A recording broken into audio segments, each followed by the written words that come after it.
is made of matter, 98% ignoring the dark matter, but billions of years ago hydrogen, helium exploded all over the universe. ये spilled करते हैं और छोटे छोटे से जो हमारे पास पार्टिकल्स हैं वो बाहर आते हैं जब ये स्पिल्ड करते हैं। तो इस तरह जो हमारे पास जो केमिस्ट्री है वो वजूद में आती है। देन ये पार्टिकल्स आगे मिलते हैं और बहुत से मॉलिक्यूल्स बनाते हैं और बहुत सी चीज़ें आगे ये प्रोड्यूस करवाते हैं। देन हम इनको देखते हैं, केमिस्ट्री का जो वर्ड है वो अल्केमी से निकला है, फिर आगे चाइना और इंडिया ने इसकी बहुत सी सर्चेस की हैं। तो देन हमारे पास है मैटर। मैटर हमारे पास क्या होता है, एनीथिंग डेट ऑक्यूपाई स्पेस, ये हमारे पास मैटर होता है। देन यहाँ हम डिस्कस करते हैं एटम को स्मॉलेस्ट यूनिट होता है, और यहाँ हम पीरियोडिक टेबल को भी डिस्कस करेंगे इन डिटेल में। इनऑर्गेनिक केमिस्ट्री में हम डिस्कस करेंगे जो पीरियोडिक टेबल में होती हैं, जो हमारे पास केमिकल प्रॉपर्टीज़ होती हैं वो सिमिलर होती हैं। इसमें हम प्रोटॉन्स, न्यूट्रॉन्स, इलेक्ट्रॉन्स, इन सब चीज़ों को डिटेल में देखेंगे इनऑर्गेनिक केमिस्ट्री में। देन हमारे पास आ जाती हैं bondings, covalent bonding. Covalent bonding हमारे पास क्या होती है, म्यूचुअल शेयरिंग होती है। फिर हमारे पास आ जाती है आयनिक बॉन्डिंग, फिर हमारे पास आ जाती है हाइड्रोजन बॉन्डिंग, फिर आ जाती है हमारे पास वैन डर वाल्स बॉन्डिंग। इनकी डिटेल स्टडी हम करेंगे ऑर्गेनिक केमिस्ट्री में। देन हमारे पास रिएक्शंस हैं, टाइप्स ऑफ रिएक्शंस हैं, सिंथेसिस होती है सबसे, फिर हमारे पास डिकम्पोजिशन हो जाती है। देन हमारे पास सिंगल रिप्लेसमेंट होती है, एंड लास्ट में हमारे पास जो होती है वो डबल रिप्लेसमेंट हो जाती है। ये सारा हम देखेंगे ऑर्गेनिक केमिस्ट्री में।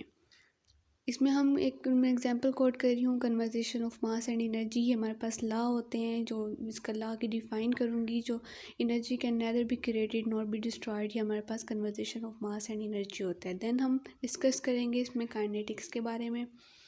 काइनेटिक्स जो हम डिस्कस करते हैं इन फिज़िकल केमिस्ट्री में, हम काइनेटिक्स को लेके आते हैं। यहाँ पे हम आगे फर्दर देखेंगे तो हम रिएक्शंस को देखेंगे। रिडॉक्स रिएक्शन में देखेंगे। रिडॉक्स रिएक्शन वो रिएक्शन होते हैं जिसमें ऑक्सीडेशन और रिडक्शन दोनों एट अ टाइम होती हैं, उनको हम रिडॉक्स रिएक्शन कहते हैं। यहाँ जो मैंने एग्जांपल कोट की है वो मैंने NaCl को कोट किया है। NaCl यहाँ हम सोडियम को ऑक्सीडाइजिंग एजेंट के तौर पे यूज़ कर रहे हैं, लेकिन क्लोराइड जो हमारे पास क्लोरीन है उसको हम रिड्यूसिंग एजेंट के तौर पे यूज़ करें। इसमें एक और फर्दर एग्जांपल लूँ, जो हमारे पास बेसिक हैं वो एसिड और बेसिस हैं। बेस हमारे पास, हम इसकी pH को देखते हैं। देन थ्योरेटिकल केमिस्ट्री है। ये हमारे पास क्या है, जब केमिस्ट्री न्यू वजूद में आई थी तो हमारे पास ये दो टाइप्स थे, थ्योरेटिकल केमिस्ट्री और computational chemistry. Theoretical chemistry just like theoretical physics, जिसमें हम डिटेल थ्योरी देखते हैं फिजिक्स की, जिस तरह देखते हैं इसी तरह हम केमिस्ट्री में देखते थे। जैसे कि क्वांटम केमिस्ट्री में इसमें कोट करूँ तो क्वांटम केमिस्ट्री इसकी बेस्ट एग्जाम्पल है। देन कंप्यूटेशनल केमिस्ट्री, इसका नाम से ही वाजिया है कि मतलब कंप्यूटर से ये वर्ड निकला हुआ है कंप्यूटेशनल केमिस्ट्री।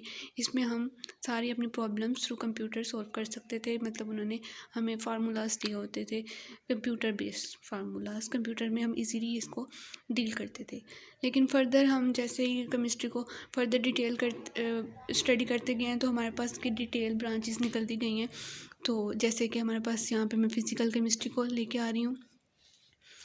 फिज़िकल केमिस्ट्री में हम सारी डिटेल देखेंगे, किस तरह हमारे पास एनर्जी, टाइम, मोशन, थर्मोडायनेमिक्स, हम सब चीज़ें देखेंगे। थर्मोडायनेमिक्स में हमारे पास 3 लॉ होते हैं। फर्स्ट लॉ होता है thermodynamics, second law and third law. ये जस्ट लाइक फिज़िक्स की तरह पे ये काम करती है, क्योंकि इसका नाम ही फिज़िकल केमिस्ट्री है तो हम इसको फिज़िकल केमिस्ट्री के तौर पे ही लेते हैं। इसमें हम हर चीज़ को देखेंगे, इलेक्ट्रोकेमिस्ट्री को देखेंगे, मटेरियल साइंस को देखेंगे। देन हमारे पास है areas of chemistry. Areas of chemistry में एनालिटिक केमिस्ट्री है। एनालिटिक केमिस्ट्री में हम एनालिसिस करते हैं। इसमें अगर एग्जांपल कोट करूँ तो spectroscopy is the best example of analytic chemistry, क्योंकि हम इसमें डिटेल एनालिसिस करते हैं। लेकिन यहाँ पे मैंने जो एग्जांपल कोट की है वो मैंने की है मिस्ट्री ऑफ सब्सटेंस, मतलब थोड़ा सा सब्सटेंस लिखेंगे, उसकी प्रेसिपिटेशन करेंगे, फिर आगे हमारे पास फर्दर रिएक्शन ये प्रोसीड करेगा और कंप्लीट होगा। इसमें हम क्रोमेटोग्राफी को भी, क्रोमेटोग्राफी आगे फर्दर एक फुल टॉपिक है, इसको हम डिटेल में ही देखेंगे जब हम एनालिटिक केमिस्ट्री को डिटेल में देखेंगे। जब हम सारी केमिस्ट्री मैं आपको टोटल बताऊंगी तब देखेंगे। इसमें हम मास स्पेक्ट्रोमीट्री को भी देखेंगे और सारी चीज़ों को हम इसमें डिटेल स्टडी करें। जब हम केमिस्ट्री को डिटेल में देखते हैं, अब मॉडर्न एरिया की केमिस्ट्री देखते हैं, तो हम ऑर्गेनिक केमिस्ट्री को देखते हैं, इनऑर्गेनिक केमिस्ट्री को देखते हैं, बायोकेमिस्ट्री को देखते हैं। इनको हम केमिस्ट्री ऑफ लाइफ भी कहते हैं, एवरीथिंग एल्स। मतलब कि ये हमारे पास आगे इसकी फर्दर डिटेल है। आगे मैं ऑर्गेनिक केमिस्ट्री की यहाँ पे मैंने एक वो डिफाइन कोड की हुई है, यहाँ इनऑर्गेनिक केमिस्ट्री को दिखाया हुआ है एंड यहाँ पर बायोकेमिस्ट्री को।